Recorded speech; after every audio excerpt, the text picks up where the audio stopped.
It's tiring to look out at combat formations, or really any formation, and see fat troops. Likewise, it's completely unacceptable to see fat generals and admirals in the halls of the Pentagon and leading commands around the country and the world. It's a bad look. It is bad, and it's not who we are.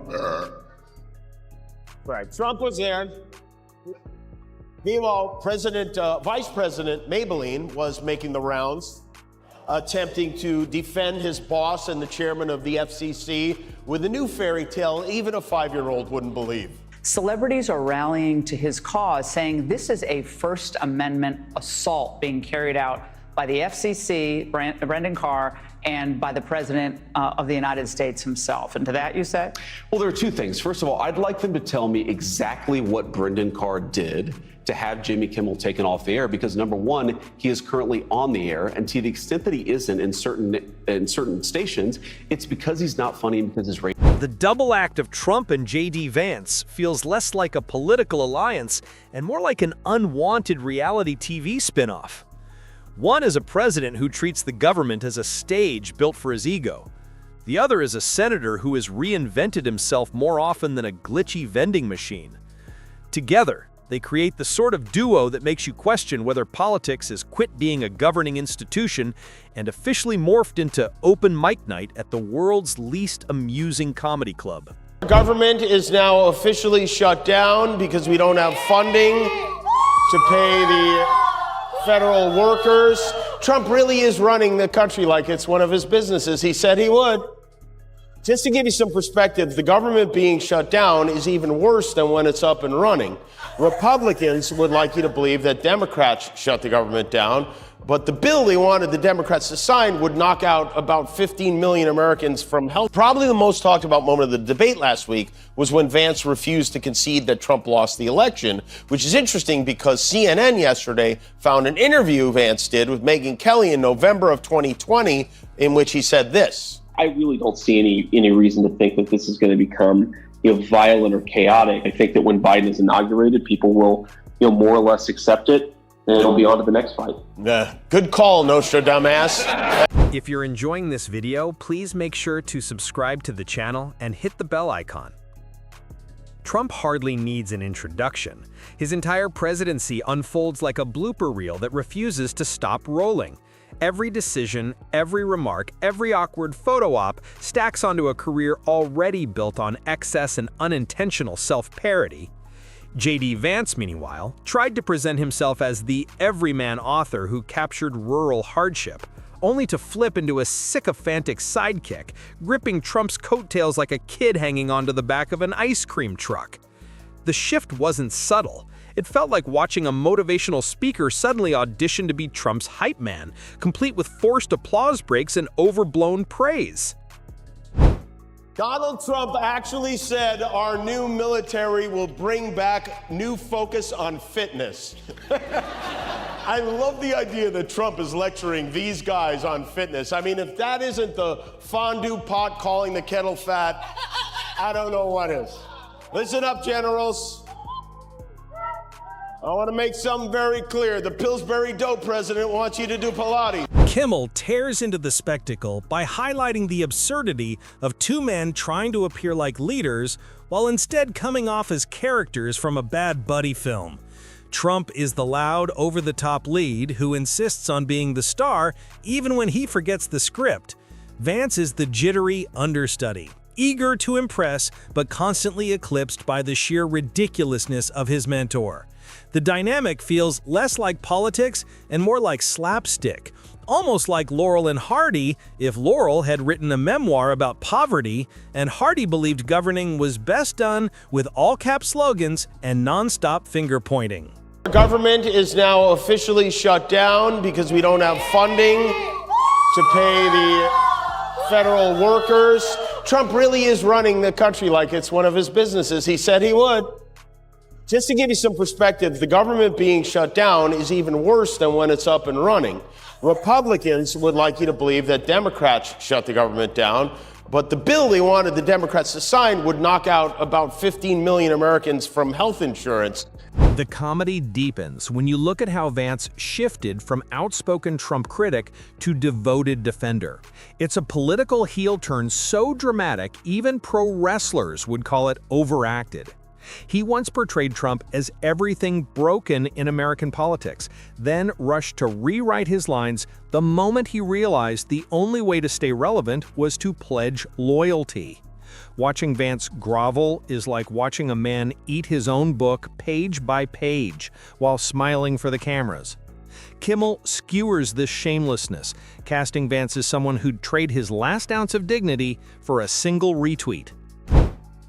But sorry, I didn't mean to interrupt your bullshit. Go on. There's something else that's important here, Laura, which is that these broadcast companies, ABC, NBC, CBS, they enjoy the public airwaves because they serve the public interest. So I actually think that we should be having a conversation about whether these companies are serving the public interest. That's actually totally separate from the Jimmy Kimmel issue because nothing happened to him. He's currently on the air, and to the extent that he's not, it's because advertisers don't like him because his ratings aren't very. Meanwhile, Trump barrels through crises with the same swagger he brings to mispronouncing names or sketching maps with Sharpies.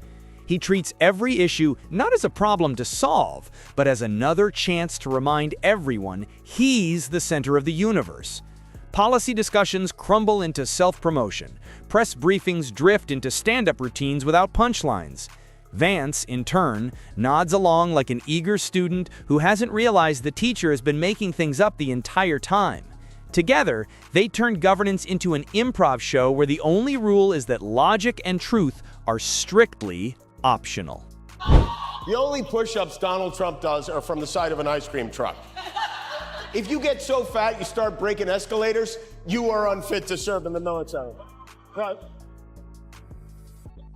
Unfortunately, fantasy is more powerful than reality in this magosphere we live in, which meant it was time for our Commander-in-Cheeseburger to weigh in on one of the most pressing issues our military faces today.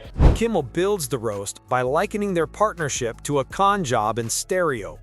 Trump is the carnival barker shouting about miracles behind the curtain, while Vance is the assistant ushering people inside pretending the trick is genuine. The audience walks away lighter in the wallet and heavier with regret. Yet the show never ends because the performers refuse to step off the stage. It's not governance, it's a traveling circus with no off switch. Vance imagines himself as the deep thinker adding nuance to politics. Yet he becomes the guy nodding wildly in the background, terrified of missing his cue. The contrast is comic gold because both men take themselves far more seriously than anyone else ever could. I mean, that son of a bitch, you know, is really unbelievable. Mr. Son of a Bitch. I mean, Mr. Son of a Bitch. His loyal. Yes, yeah, no, I never imagined that we'd ever have a president like this, and I hope we don't ever have another president like this again. I mean, I never even imagined there would ever be a situation in which the president of our country was celebrating hundreds of American. Kimmel dives into the hypocrisy of Vance's career pivot. The same man who wrote about the struggles of forgotten communities now spends his time parroting Trump's talking points, hoping no one remembers when he once criticized the president. It's the kind of reinvention that makes actors in detergent commercials look consistent by comparison. Wanda Sykes once joked that Trump's orbit turns everyone into a caricature, and Vance is living proof. He went from would-be thinker to full-time Trump translator, turning nonsense into slightly less nonsensical sound bites. Trump, of course, needs no translation. He charges into topics with all the subtlety of a marching band in a library, convinced that volume and repetition can turn fiction into fact. His rallies blur together as endless loops of grievances, boasts, and promises that dissolve faster than cotton candy in the rain. Kimmel paints him as a president who sees every podium as a spotlight and every crisis as an audition. The act never changes, But the stakes keep rising, shifting the comedy from slapstick to something more tragic comic. Then comes the spectacle of their public appearances together. Trump lumbers across the stage, soaking in the adoration, while Vance trails behind like a man carrying the world's heaviest invisible backpack. My ratings aren't very good. Last time I checked, your ratings were somewhere between a hair in your salad and chlamydia. In 3.5 years, I'm not the one who's going to be doing mascara tutorials on YouTube. How did we wind up with a president and a vice president who wear more makeup than Kylie Jenner and Lady Gaga combined? The chemistry is awkward at best. One hogs the spotlight, the other begs for scraps of recognition. It's a performance built on imbalance, with Vance permanently stuck as the hype man, no matter how hard he tries to look serious. Kimmel lampoons this dynamic, comparing it to a magician's assistant who demands to be taken seriously while still wearing sequins and holding the hat for rabbits. The policy side is no less absurd. Trump promises sweeping victories without offering blueprints, and Vance dutifully echoes him as if saying the words loudly enough will somehow make them real. It's governance by repetition, an endless loop of slogans standing in for strategy. The humor sharpens when examining their visions of America. Trump paints a fantasy where he alone restores greatness, a tale so inflated it belongs in the Macy's parade. Vance attempts to anchor it in talk of values and tradition, but the message ends up sounding like a clumsy remix of Trump's greatest hits album. The mismatch is obvious. One thrives on chaos, the other clings to order, yet together they form a chorus of contradictions that makes governance look like a parody sketch. Look, it's just me, Jimmy, the chairman of the FCC, gently suggesting that you gently shut the f*** up.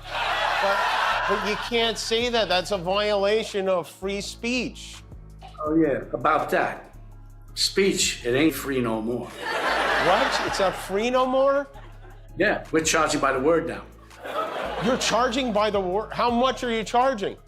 Depends on what you want to say. Like, you want to say something nice about the president's beautiful, thick yellow hair, or how he can do his makeup better than any broad. That's free. Kimmel skewers Trump's obsession with legacy, noting how he envisions presidential history casting him as a giant, while reality frames him as a cautionary tale. Vance, eager to hitch his star to Trump's, will share the same fate, less remembered for ideas, more remembered for enabling a presidency that treated comedy as governance. History won't file them under leadership, it will tuck them under satire, wedged between blooper reels and parody sketches. Their partnership also shows how politics has shifted from substance to performance.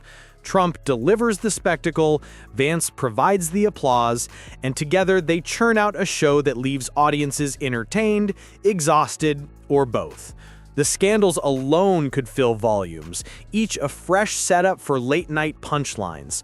Trump navigates them with the swagger of a man who believes denial is a strategy, while Vance plays the loyal echo, explaining away absurdity with a straight face that convinces no one. Together they create a feedback loop where blunders are normalized, accountability is dodged, and the circus keeps rolling. Woman, we know the check probably isn't real because Trump only pays women when they sue him, but you can see this gives you some insight into the fun hijinks and sense of humor Jeff and his buddy Donnie shared with their pals. And while our famously verbose president suddenly has no comment on this, his sycophants are left. Kimmel lampoons the charade by likening it to a sitcom that refuses to get canceled, no matter how low the ratings sink, because the stars won't admit the show has gone stale. The laugh track is broken, the jokes recycle endlessly, the plot lines collapse into one another, yet the show keeps running because the lead insists he's still pulling in primetime numbers. Instead of a finale, the network, otherwise known as American politics, keeps airing reruns as if the audience isn't already exhausted. The irony is that Trump thrives on the same dynamic that keeps bad sitcoms alive. He confuses familiarity with popularity, believing that just showing up guarantees applause. The comedy isn't in creating caricatures of Trump, it's in realizing he's already playing one himself. J.D. Vance, meanwhile, fills the role of the overeager supporting character who wandered in from another show. He adds no depth, only echo. Every time Trump delivers a line, Vance supplies the canned response, nodding, clapping, or parroting whatever needs repeating. He isn't a co-star so much as a prop, dragged into the spotlight to emphasize how much bigger Trump believes he is. If politics is theater, Vance is the background actor instructed to keep smiling while the lead improvises nonsense. You know, in the Second World War, they were freighters at different types, but we were doing a ship a day. And now we don't do ships. And I'm not a fan of some of the ships you do. I'm a very aesthetic person, and I don't like some of the ships you're doing aesthetically. They say, oh, it's stealth. I say, that's not stealth.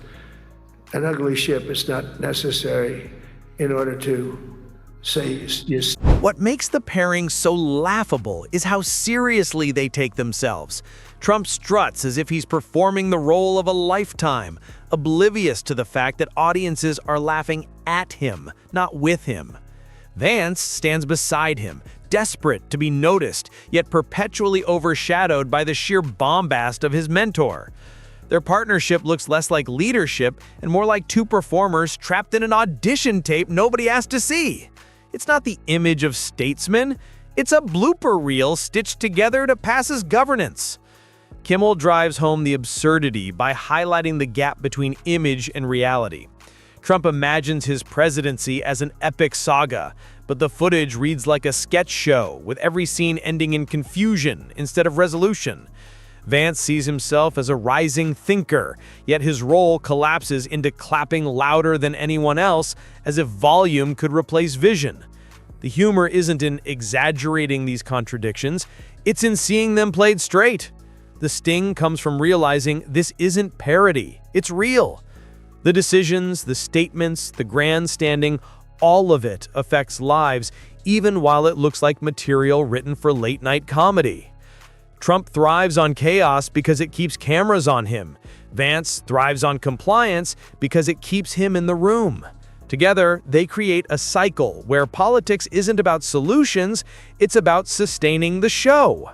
The tragedy is that the audience laughs not out of joy, but because there's no other response to the absurdity.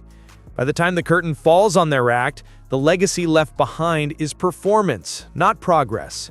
Trump will forever demand the standing ovation he believes he earned, while Vance will be remembered as the man clapping in the background, hoping proximity to the spotlight might lend him some glow. Kimmel's roast lands effortlessly because he doesn't need to invent punchlines. He just shows that the finale is already written.